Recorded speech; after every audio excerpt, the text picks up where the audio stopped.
박정희 대통령이 중앙정보부장 김재규에 의해 암살된 후 대한민국은 정치적 공백 상태에 빠졌고 계엄령이 선포되었습니다. 국무총리였던 최규하가 대통령 권한 대행이 되었고 계엄사령관으로는 육군참모총장 정승화가 임명되어 전국을 이끌게 되었습니다. 계엄은 국가 비상사태나 전쟁과 같은 특별한 상황에서 정부가 일반적인 법 집행 권한을 군대에 넘기고 군대가 국가의 질서를 유지하도록 하는 특별한 법적 상태입니다.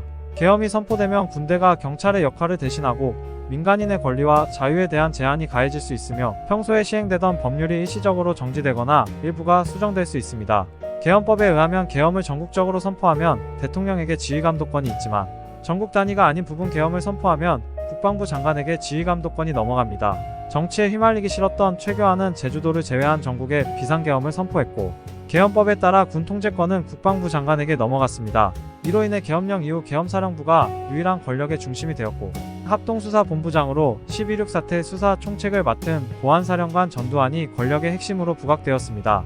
전두환과 각별했고 뇌물까지 받은 국방부 장관 노재현은 뒤로 물러나 있는 형국이었습니다. 전두환은 박정희 대통령 시절부터 군부에서 빠르게 승진했고 비밀사조직 하나회를 통해 영향력을 키웠으며 특히 제5공화국을 건설하려는 야망을 가지고 있었습니다. 그런 전두환과 계엄사령관인 육군참모총장 정승화와의 충돌은 피할 수 없었고 결국 군부 내부에서는 권력투쟁이 벌어졌습니다. 1979년 12월 6일 통일주체국민회의에서 최규하를 제10대 대통령으로 선출했으나 며칠 뒤인 12월 12일 전두환과 그를 지지하는 신군부 인사들이 쿠데타를 일으켰습니다. 신군부란 육사 11기를 주축으로 하는 이들로 유신체제 하에서 박정희의 비호를 받으며 성장한 세력을 말합니다. 이들은 육군참모총장 정승화를 체포하고 군사 지휘권을 장악했습니다. 전두환은 국가 권력을 장악하려는 야망을 본격적으로 드러냈으며 이를 위해 정승화 육군참모총장이 12.6 사태 당시 암살범 김재규와 한패였다는 혐의를 만들었습니다. 결국 정승화는 반란 세력에 의해 육군본부에서 체포되었고 이후 신군부는 실질적인 군사적 통제권을 장악했습니다. 이 과정에서 신군부는 제1, 제3공수여단을 동원해 서울을 장악했으며 당시 군 지휘체계의 상부를 신속하게 통제하였습니다. 이 사건으로 전두환을 중심으로 한 신군부가 군사 및 정치적 권력을 완전히 장악하게 되었습니다. 5.18 민주화운동은 1980년 5월 18일부터 27일까지 광주에서 발생한 대규모 민주화 운동이자 항쟁입니다. 12.6 사태 이후부터 1980년 5월 17일까지 전국적으로 수많은 민주화 운동이 일어났고 집회가 끊이지 않았습니다. 이 기간을 서울의 봄이라 부릅니다.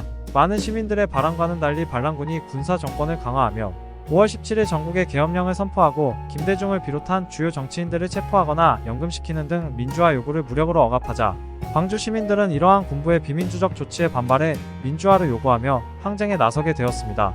5.18 민주화 운동은 1980년 5월 18일 전남대학교 학생들이 광주에서 계엄령 해제와 민주화를 요구하는 시위를 시작하면서 본격적으로 시작되었습니다.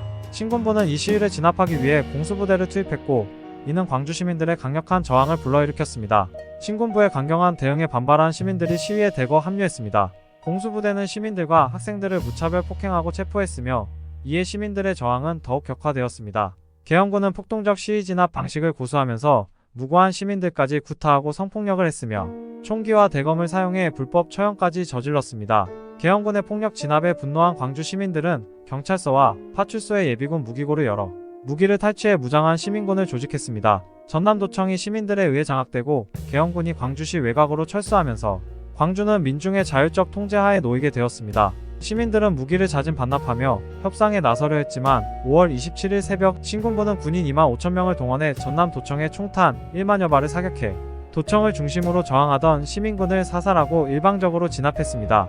이로써 광주는 신군부에 의해 철저히 통제되었고 외부와의 연락도 차단되었습니다. 계엄령이 확대되면서 군부는 언론을 철저히 통제하고 광주에서 벌어진 사건에 대해 왜곡된 정보를 유포했습니다. 군사정권은 5.18 민주화운동을 폭동으로 규정하고 참여한 시민들을 폭도로 몰아갔습니다. 당시 정부는 운동의 본질을 숨기고 이를 불법적인 반정부 활동으로 왜곡하여 보도했습니다. 이런 정부의 주장에 따라 많은 국민들은 당시 상황을 제대로 알지 못했습니다. 또한 신군부는 김대중이 북한의 사주를 받아 5.18을 일으켰다는 혐의를 뒤집어 씌워 군사재판에서 사형을 선고하였습니다. 그러나 미국의 김대중 사형 중단 압력으로 전두환은 형량을 감형했고 급기야 1982년 미국으로 강제 망명시켰습니다. 전두환 정권이 물러난 후 1988년 제5공화국 청문회가 열리면서 5.18 민주화 운동의 진실이 대중에게 조금씩 알려지기 시작했습니다. 이 청문회에서는 당시 군부의 책임자들이 공개적으로 증언을 해야 했고, 언론을 통해 광주에서 벌어진 군부의 무력 진압과 시민 학살에 대한 새로운 사실들이 밝혀졌습니다. 청문회를 기점으로 많은 생존자, 목격자, 피해자 가족들이 자신들의 경험을 증언하기 시작했습니다. 이들은 당시의 참혹한 진압 상황과 군의 만행을 폭로했습니다. 또한 외신 기자들이 촬영한 영상과 사진들이 공개되면서 사건의 진실이 점차 명확해졌습니다. 1993년 김영삼 정부가 출범하면서 5.18 민주화 운동에 대한 재평가가 본격적으로 이루어졌습니다. 특히 1995년에 5.18 특별법이 제정되었고, 5.18 관련 사건을 다시 조사할 수 있는 법적 근거가 마련되었습니다. 이 특별법에 따라 전두환, 노태우 등 당시 군부 지도자들이 재판을 받았고, 내란 및 반란죄 수괴 혐의로 전두환 무기징역, 노태우 12년형을 선고받았습니다. 1997년에는 5월 18일이 국가기념일로 공식 지정되었습니다. 이는 대한민국 정부가 5.18 민주화 운동을 국가적으로 인정하고 그 가치를 기념하기 시작했다는 중요한 상징적 사건이었습니다. 하지만 당시 최초 발포 명령자, 사망자와 실종자 수, 헬기 기관총 사격, 안매장 등의 의혹들은 아직도 명확히 밝혀지지 않고 있으며 여전히 미해결 상태로 남아 있습니다. 또한 일부 극우파에서 전두환의 주장을 따라 5.18을 북한군이 주동한 무장폭동이라 주장하고 있습니다. 하지만 이미 여러 차례 대법원과 헌법재판소에서 그 주장이 근거 없음을 확인했고, 시민의 정당한 저항권 행사로 해석하고 있습니다. 5.18 민주화 운동은 시민과 계엄군 모두에게 지울 수 없는 상처로 남아있고 여전히 해결해야 할 숙제입니다.